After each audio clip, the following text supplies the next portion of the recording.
Lifehackas gali su...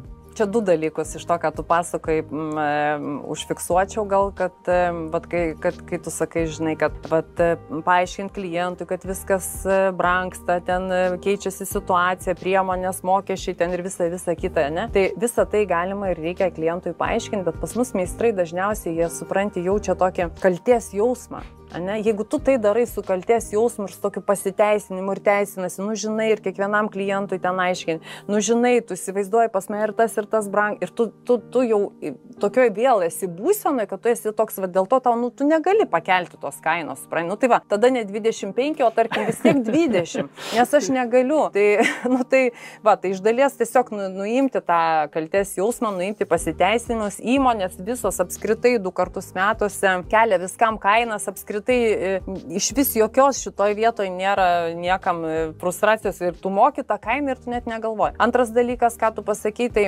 tas lifehackas yra labai geras, bet jis tinka dažniausiai įmonėms, ne, salonams, kur tu, pavyzdžiui, yra marketinginis labai geras triukas, nes tu tada į priekį gali tikrai išsipirkti tos abonementus, ne, bet žiūrėk, kas gaunasi su meistru. Nei jisai suskaičiuos, kiek jinai išsipirko vėl eilinį kartą, nei jinai suves, kada ten tie abonementai baigės. Supranti, tai tam reikia vis tiek įrankius turėti, ne, kad tu pasižiūrėtum, aha, aš įvedžiau šitą lifehacką, pasiskaičiau, man tinka, aš galiu iš to pasimokyti, sekančią kartą kažką padaryti, ne. Kitas dalykas, jeigu pas ją ir taip yra pilna klientų, kam jai tie abonementai? Supranti, kam pas ją ir taip į priekį yra šleifas visas, supranti, surašytas, žinai, žmonių. Jai nereikia pigių paslaugų apskritai ever. Jai tiesiog reikia pakelti kainą ir viskas. Ir dėl to nesiparinti, ne? Visiškai, absoliučiai, tikrai. Tai žiūrėkit, tai ateikit pas Renatą ir jums papasakos, kaip tas kainas ir kaip su psichologija susitvarkyti, kad nebesiparinti. Yra reikalų, tikrai.